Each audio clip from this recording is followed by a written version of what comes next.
I worry about free will. It seems so obvious. Whatever I want to do, I just do. But could I be fooled? Some philosophers tell me that free will is an illusion.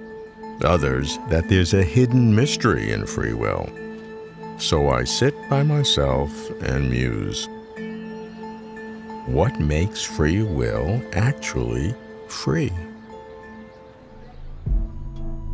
Assuming only the physical is real, then every event in the brain is caused by a previous event in the brain. That's called determinism. Or, if some events in the brain are random, that's called indeterminism.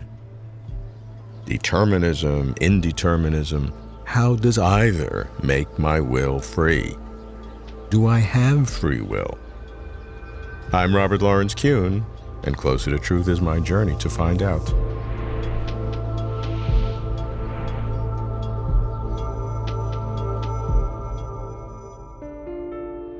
I start with the problem of free will. What precisely is the problem?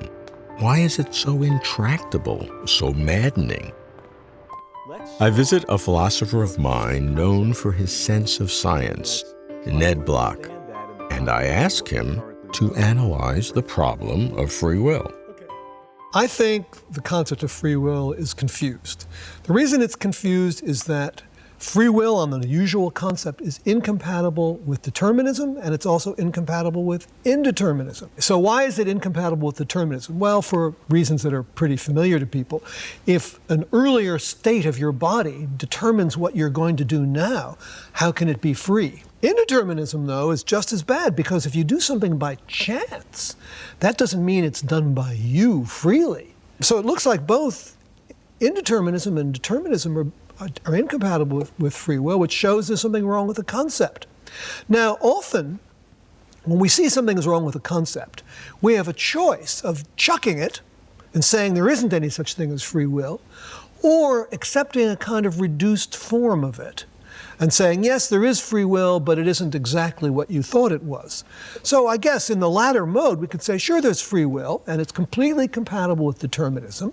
It's just certain ways of being determined that are incompatible with free will, like determination where somebody's pointing a gun at me, or determination where something goes wrong with my brain that makes it the case that I have a compulsion to do something.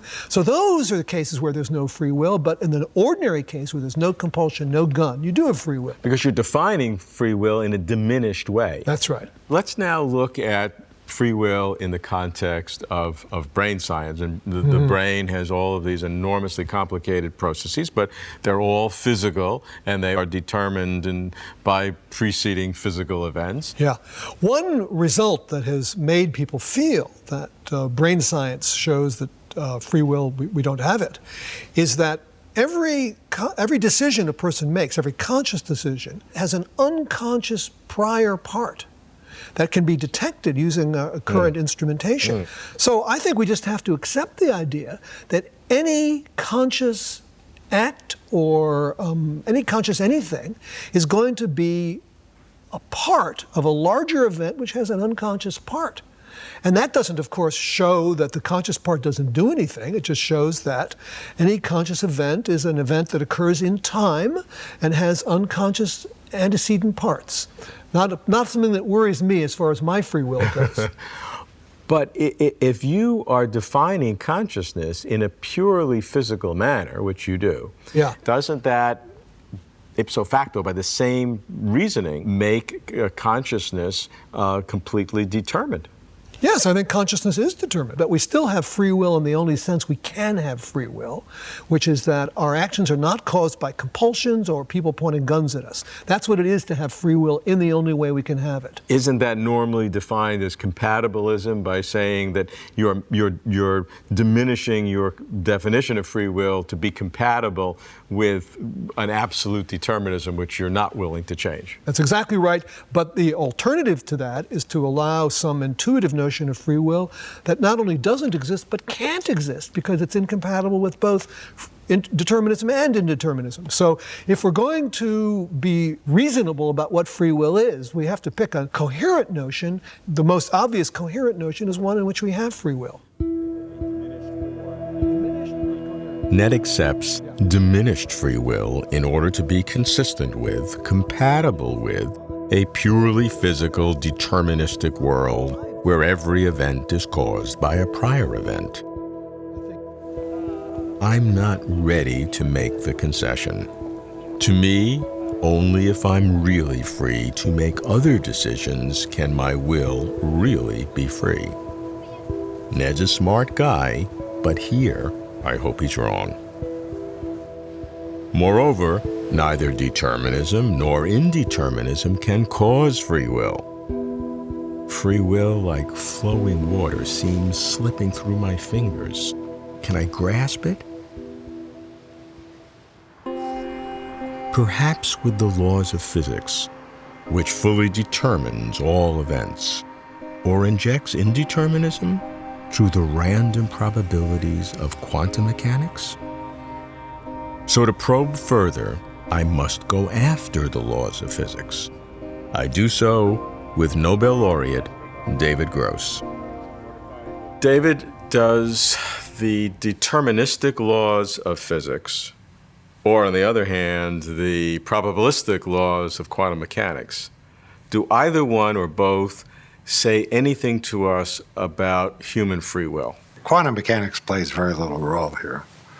We can really exclude that because any way we describe a human mind and a human being, we will not need to use quantum mechanics. A lot of philosophers do, I should tell you. Well, but they don't understand simple order of magnitude estimates or physics. In either case, either quantum mechanically or classically, the world is determined enough to threaten our naive notion of free will. Free will assumes that there is a unique agent, the I of the free will, the agent that is making decisions in a way that is independent of what? I mean, it's a very ill-defined notion. If you discount that I, then you are rolling back to a situation where both our consciousness and our free will is an illusion?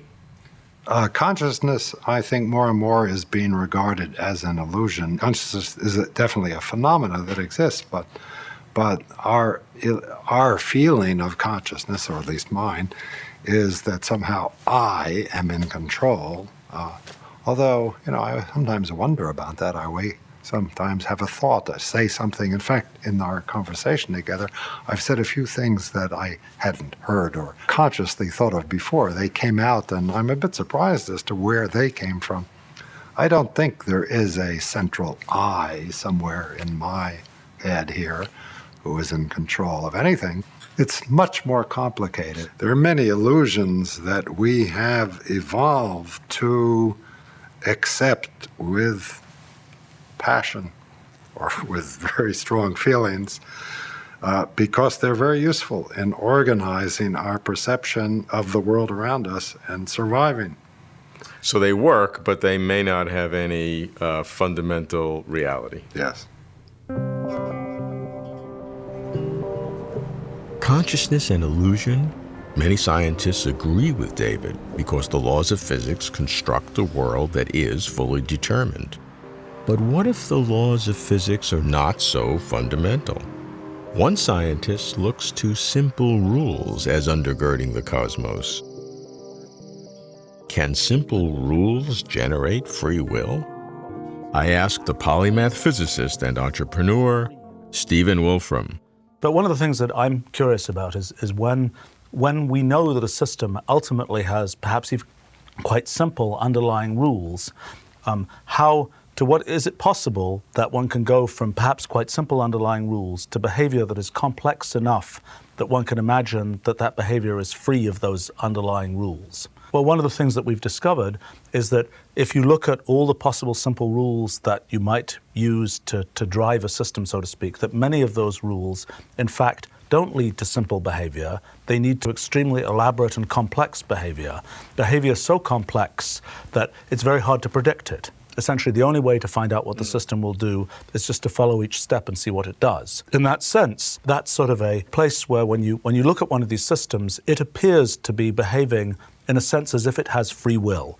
But that by its very nature doesn't make it free will, does it? Well, the bottom level of that question is, does the universe operate according to the kinds of rules that I'm talking about, or is there something that sort of comes from outside that mixes things up? Perhaps one day we'll know the complete rules for the universe, Yes.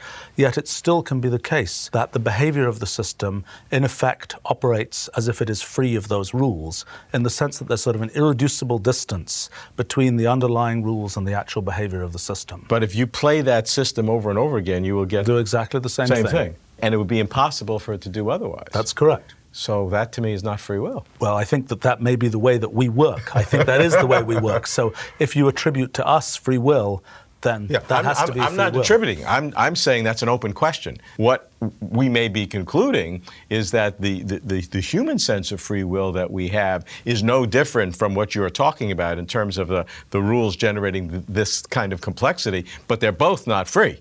Right. Well, so then the question is there anything that is free in our universe? Yes. Are the ultimate rules for our universe deterministic?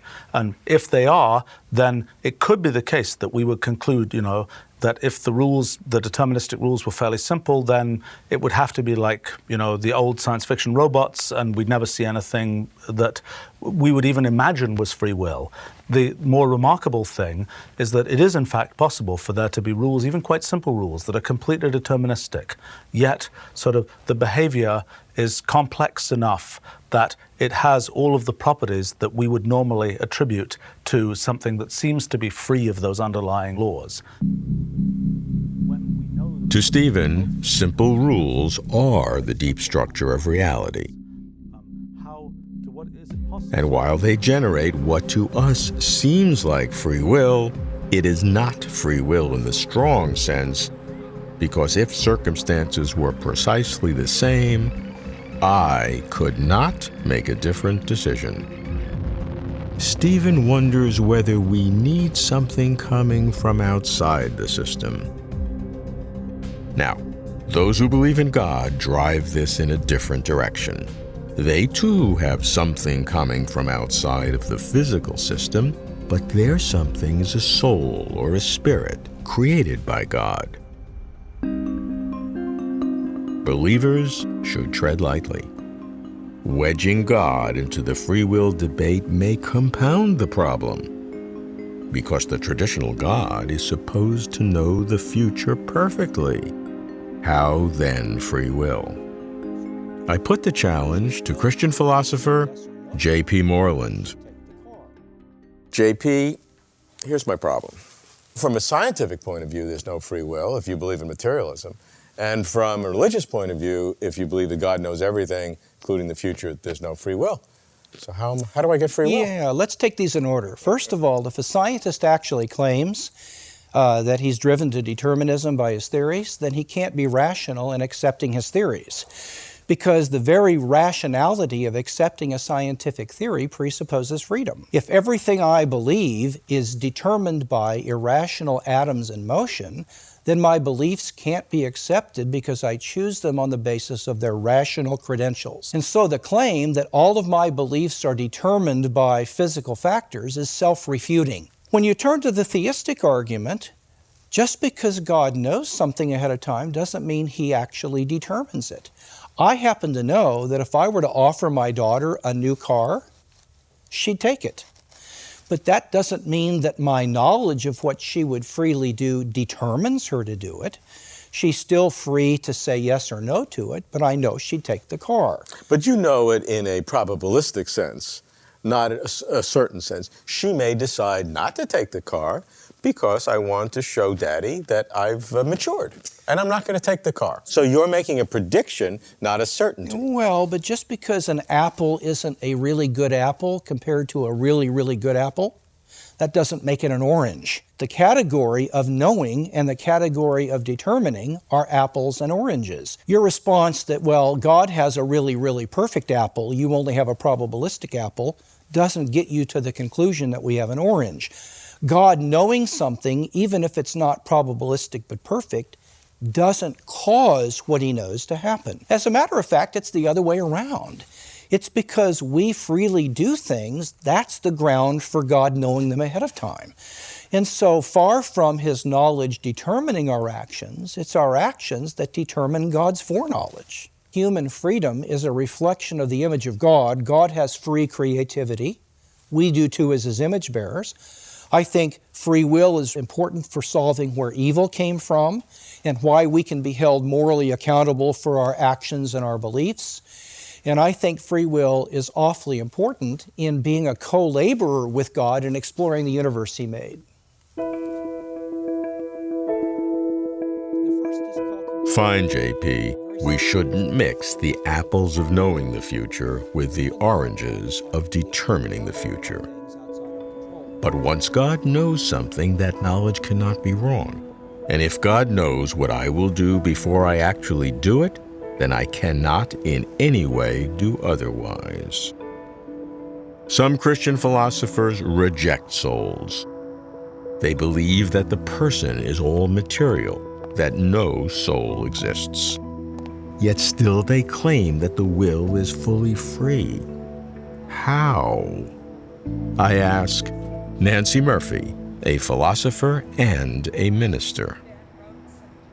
Let me speak about the one particular problem regarding free will, and this is the problem of neurobiological determinism. Is it the case that our deterministic neurobiology determines everything that we think and do, or are we in fact free agents? My belief is that we are in fact determined sometimes by what our brain does, but much more often it's we who are determining what happens to our brain. When we as complete organisms act, we are having what we call in philosophy downward effects on the behavior of our brains. So for instance, if I take a class, it results in a massive change in the wiring of my brain, which in turn will have effects in my later behavior.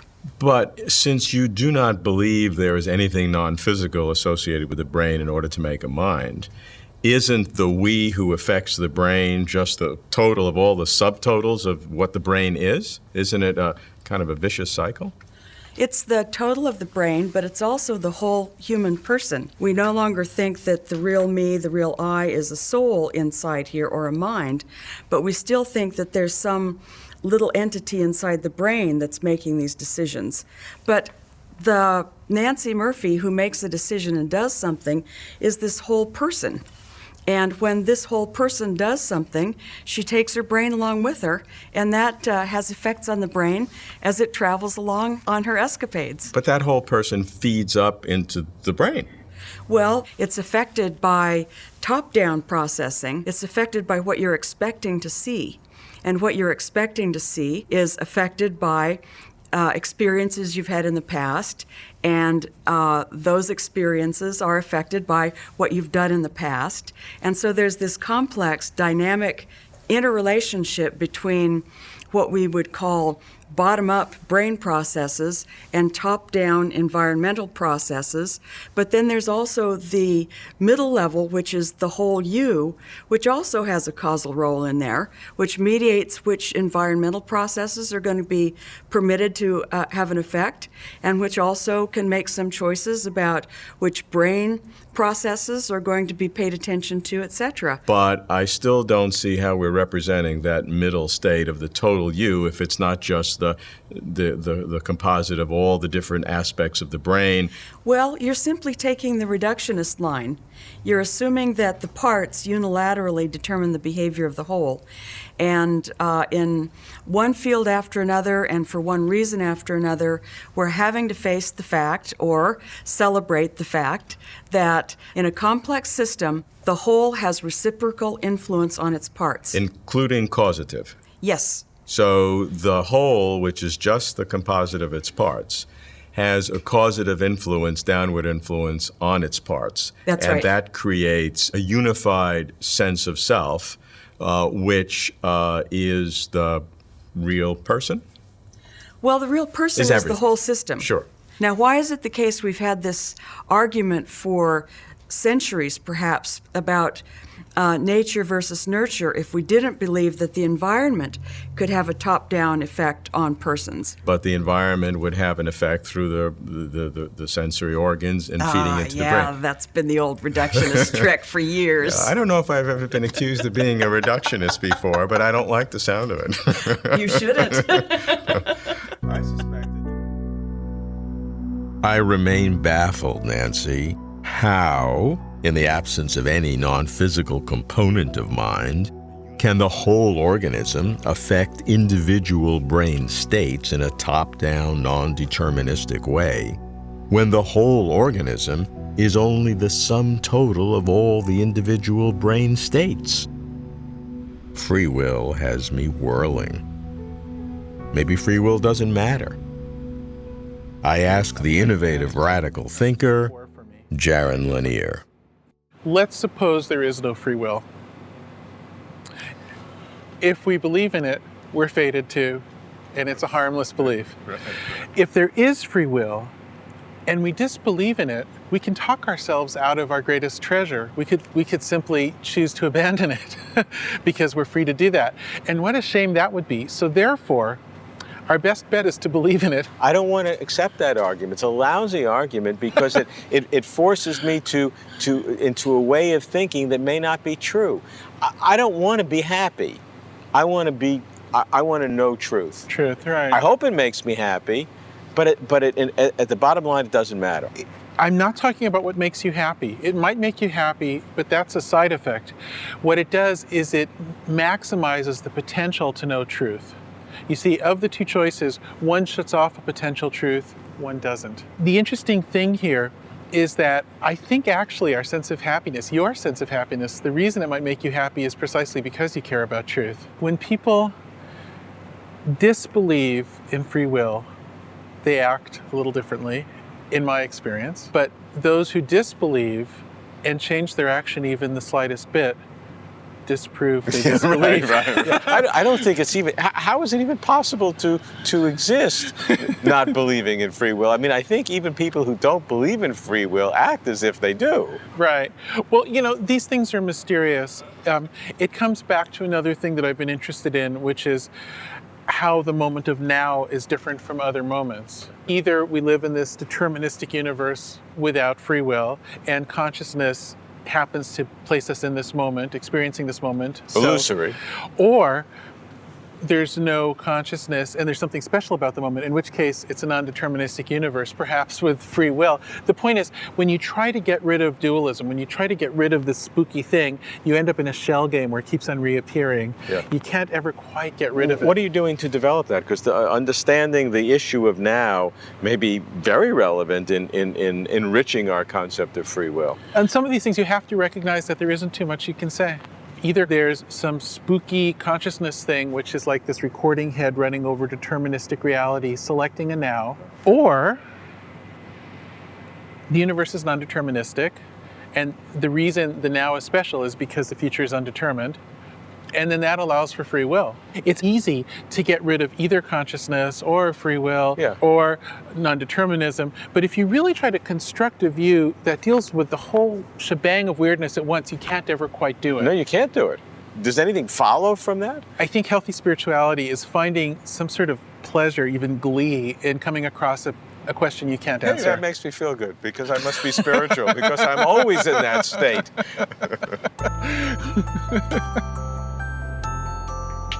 It's time I get off the fence.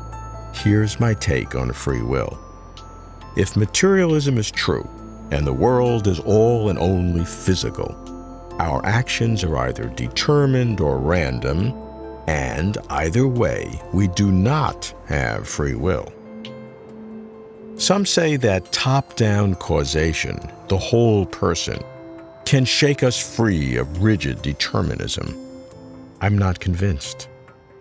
I conclude that if the world is purely physical, free will is indeed an illusion. The only way free will could exist is if something non-physical exists. A soul? A spirit? But why would a soul or a spirit be free? And how would it influence the brain? What could a soul or a spirit be? I've no idea. How could it work? I've not a clue. Could it exist? I find no fact. Hope? Yes. Suspicion? Maybe.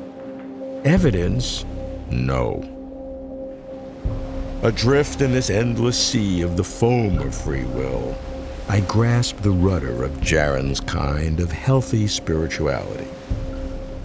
When big questions give pleasure, even without answers, one gets closer to truth.